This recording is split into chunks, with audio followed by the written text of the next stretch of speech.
Anda kembali di Ayu Sore pemirsa. Presiden ke-7 Joko Widodo menyebut tidak akan menempati rumah baru yang diberikan pemerintah yang berada di Karanganyar, Jawa Tengah. Jokowi menyatakan rumah yang hampir selesai dibangun itu akan difungsikan sebagai tempat pertemuan atau ruang publik.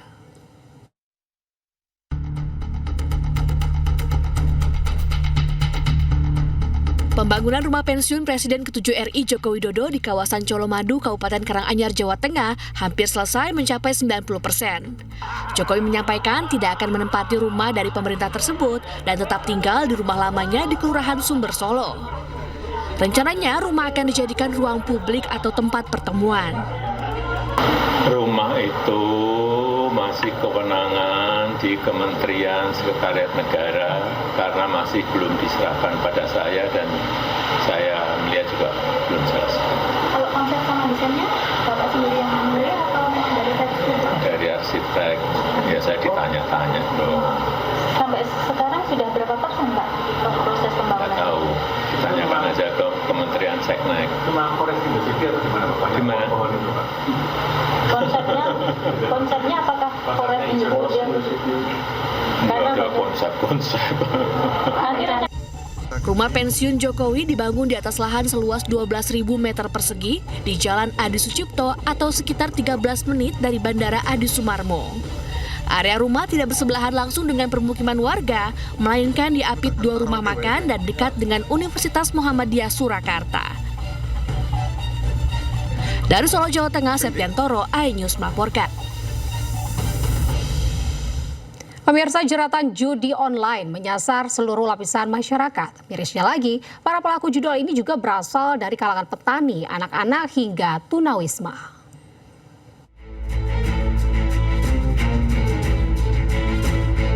Bahaya candu judi online menyasar seluruh lapisan masyarakat, mulai dari rakyat biasa hingga aparatur sipil negara.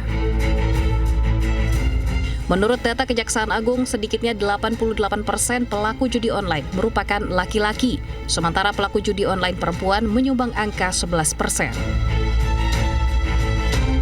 Mirisnya lagi, jeratan judi online tak hanya memikat kalangan atas, melainkan juga kalangan rakyat kurang mampu, baik dewasa hingga anak-anak.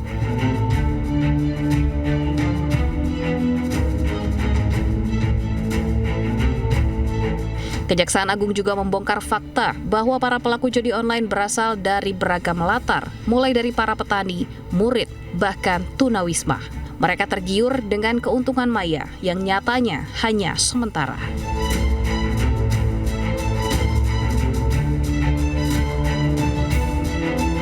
Beragam cara telah dilakukan untuk memangkas aktivitas judi online. Memblokir ratusan ribu situs judi online, menangkap puluhan tersangka, baik bandar dan juga pelaku. Hingga literasi dan edukasi bahwa judi online bukanlah permainan, melainkan perangkap yang hanya menyengsarakan. Tim Liputan iNews melaporkan. Ironisnya, bantuan sosial yang diberikan untuk meningkatkan kesejahteraan masyarakat nyatanya malah dijadikan modal judi online.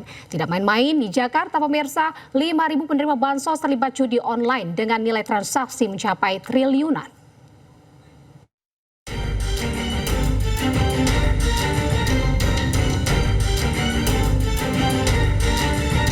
Pemberian bansos sejatinya untuk menanggulangi kemiskinan dan membantu memenuhi kebutuhan sehari-hari.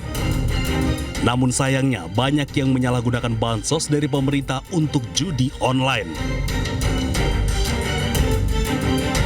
Di Jakarta sendiri ada 602.000 warga Jakarta yang terlibat judi online. 5.000 diantaranya tercatat sebagai penerima bansos. Nilai transaksinya mencapai 3,12 triliun rupiah. Pemerintah Provinsi Jakarta pun akan mencabut penerima bansos yang terlibat judi online. Nah, ini 5.000 diantaranya diduga penerima bansos. Sedih Pak Sep. Terpaksa kita cabut ini. Kita ngeluarin anggaran untuk subsidi bansos buat KJP, KJMU, BPJS. Digunakan, memang nggak semua. Yang kita keluarkan itu misalnya ke KJP 700.000, KJMU 600.000, tapi masih ada sekitar 15.000 Akhirnya uang kita ini, uang bansos ini larinya ke judi online. Nah ini prihatin kita. Sementara menurut pengamat sosial Devi Rahmawati, fenomena dana bantuan sosial yang disalahgunakan untuk judi online disebabkan banyak faktor. Salah satunya lemahnya sistem distribusi bansos yang rentan penyalahgunaan. Yaitu apa? Semua orang melihat ini bukan sebagai masalah, tapi justru sebagai kesempatan untuk meningkatkan taraf hidup. Bahkan yang paling menarik dari riset global menunjukkan orang ketika sudah merugi di judi online, bahkan bukan malah larangannya. Nah, ini satu hal yang memang perlu sangat serius dipelajari dan dianalisa oleh pemerintah agar kemudian menghasilkan kebijakan yang serius tadi membentengi masyarakat yang sangat mudah tergelincir dalam godaan judi online. Sementara itu, PPATK juga mencatat jumlah pemain judi online di tahun 2025 mencapai 8,8 juta orang. 71,6% pemain judi online berpenghasilan di bawah 5 juta rupiah.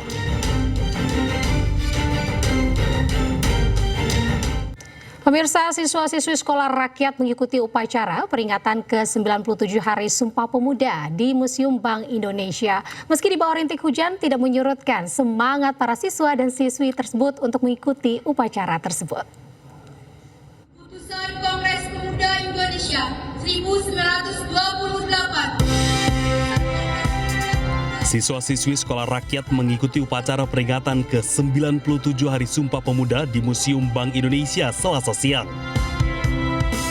Rintik hujan tidak menyurutkan semangat para siswa-siswi ini mengikuti rangkaian upacara. Dalam upacara ini, Menteri Sosial Republik Indonesia Saifullah Yusuf atau Gus Ipul bertindak sebagai inspektur upacara. Pada peringatan ke-97 tahun Hari Sumpah Pemuda yang bertema Pemuda-Pemudi Bergerak Indonesia Bersatu ini, terdapat pesan bahwa kejayaan Indonesia di masa depan harus diwujudkan melalui kolaborasi lintas elemen bangsa.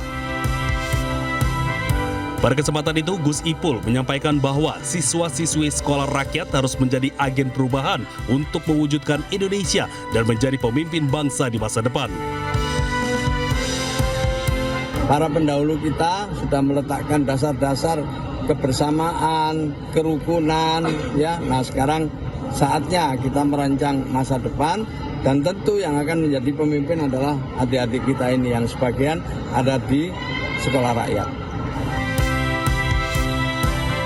Upacara Sumpah Pemuda ini menjadi momentum bagi para siswa dan siswi sekolah rakyat untuk lebih mengenal perjuangan para pemuda tahun 1928 serta lebih nasionalis. Upacara ditutup dengan menyanyikan lagu Satu Nusa Satu Bangsa dan Bangun Pemuda-Pemudi. Dari Jakarta, tim liputan iNews melaporkan.